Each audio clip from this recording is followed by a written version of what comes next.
Sportsradio 94 WIP. This is the Midday Show. Tom Kelly once again in for Joe Giglio alongside Hugh Douglas. Good morning, Hugh. Good morning, TK. Good morning, Philly. Hey, I know it's hot, but y'all still got to act like y'all got some sense. You know, some folks out there acting a donkey. So you still got to act like you got some sense out here, man. I know it's hot, but, man, just keep your senses about yourself. What, the heat's got people acting a little? You got them acting a little stupid. Up? Yeah, I got them acting a little stupid, man. Just make sure you don't do anything to lose your job on your day off. Don't do nothing like that. There you go. Keep your head about you. But you heard it there on the call. Scott Fransky last night right here on WIP. Phil's a little scare at the end there with deep fly ball to right, but the Phils win the game. They beat the Dodgers 4-3. And really, a tremendous game to watch. A playoff atmosphere down there at Citizens Bank Park last night. Christopher Sanchez, tremendous. He has a bounce-back start. Maybe a start that'll put him in the All-Star game, possibly replacing Zach Wheeler. Tremendous outing from him. Phil's play a little small ball. How about our guy Schwarber? Doing his thing, coming out and hitting one of them things for us. We love that guy. The leadoff awesome homer. Guy. Yeah. The bullpen all-stars come up big. Phils take the series, and they look for the sweep tonight. And now a 5.5-game lead over the Dodgers.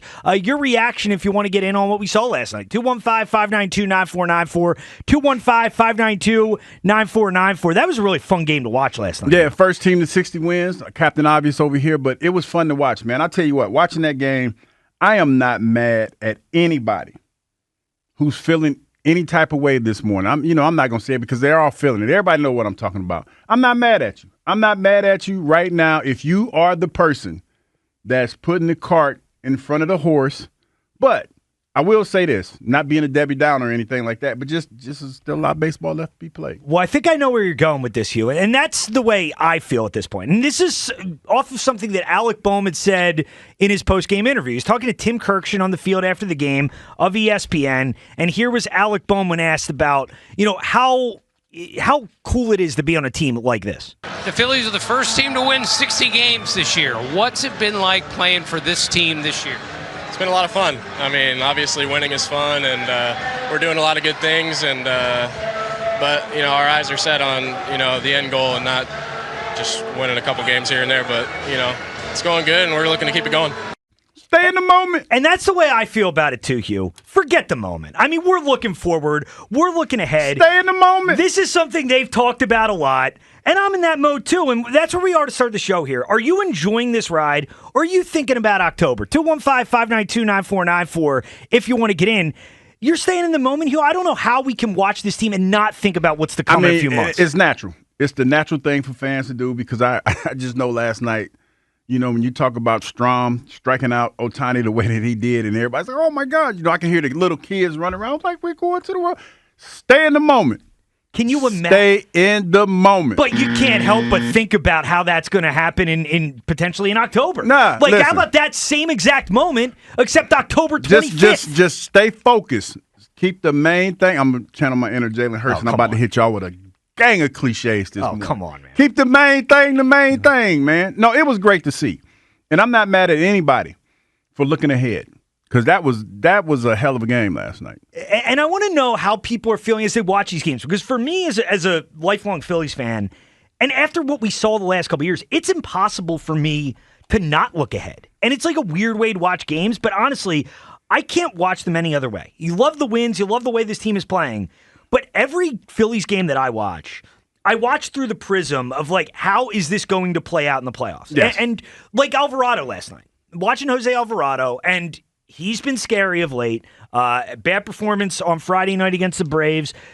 Gave up a run last night. Got kind of fortunate. Guy got gunned down at second base. But I'm watching that play out, and all I'm thinking about is, can we trust Alvarado in the playoffs? Is this a guy who we can truly rely on? Because last year in the postseason, he kind of gassed out at the end. I think this obviously plays into the trade deadline discussion we've been having here. But you watch Christopher Sanchez, and you're thinking about, okay, he's pitching great. But is he going to pitch like this in October? And I want to know if people are there as well. As you're watching this team play, are you thinking ahead or are you just enjoying the moment? 215-592-9494. Hugh, I can't help but look ahead with this. Stay in the moment. It's one of those things. No, and I get it. Because even last night when I watched it, I was like, man, this is a pretty damn good baseball team. First team to 60 wins. And, and I've said for weeks, there's been a lot of special moments on this team last year this year I should say, that when you look ahead and say it has to end a certain way. Mm-hmm. It has to, because they've had a lot of special moments on this squad. With the fact that the starting pitching has been what has been over the last couple of months. The fact that the bats came alive when they did the other day.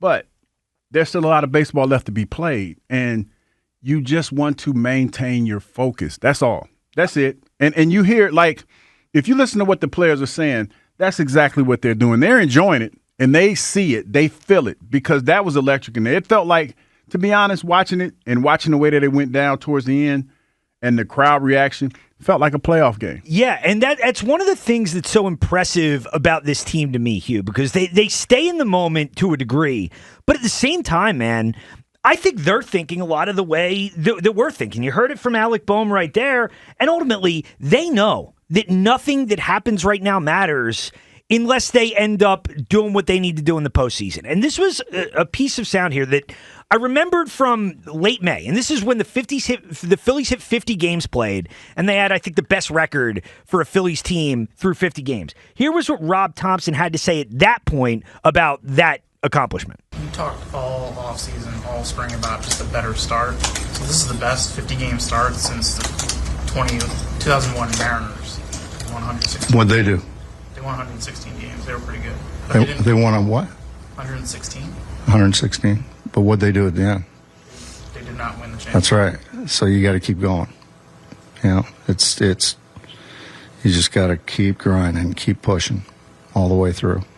And personally, stay in the moment. I love how the team thinks that way. But Hugh, I mean, they're not staying in the moment. Like they are performing every day, but they are thinking the same way we're thinking. It only matters what you do at the end here. Yeah, it does. But at the same time, as a player, as a former player, I can tell you this: you look at it, and you have it was a measuring stick week, no question about that. These 3 games against the Dodgers, you look at it and you want to measure yourself against them. But let's be realistic about it. They're not at full strength. We're not at full strength. But we were able to win. It's one of those things that when you see it, it gives you confidence that at full strength you can handle your business. But we didn't see their best pitching. We didn't see their best pitching. It's a fact. Mm-hmm. Not saying that the outcome wouldn't be the same, but still, you just have to keep everything in perspective. And that's all that I'm saying. This is a great confidence builder as far as this team is concerned. But there's a lot of baseball left to be played. That's all I'm saying. But the thing is, I mean, keeping things in perspective, that's not fun, Hugh. We want to fly off the handle and go crazy. You can't. Listen, as a fan, you can, TK. You can do whatever you want to do. I'm just locked in. It's just the mentality is just a little bit different. Not saying that that's good or bad. I'm just saying that's just how I look at it. Yeah, and want to get people's thoughts. 215-592-9494. How are you feeling as you're watching this team play? Are you just enjoying the ride, enjoying the moment? I mean, this team's incredible. 60 wins, 60-32, first in the National League at this point. Or do you watch every game through the lens of how does this project moving forward? For me as a fan, I just can't kind of separate the two. And I'm always thinking about, with Alvarado last night, with Sanchez last night, with the lineup, how does this stuff look as we move forward? And ultimately, how does it project to the playoffs?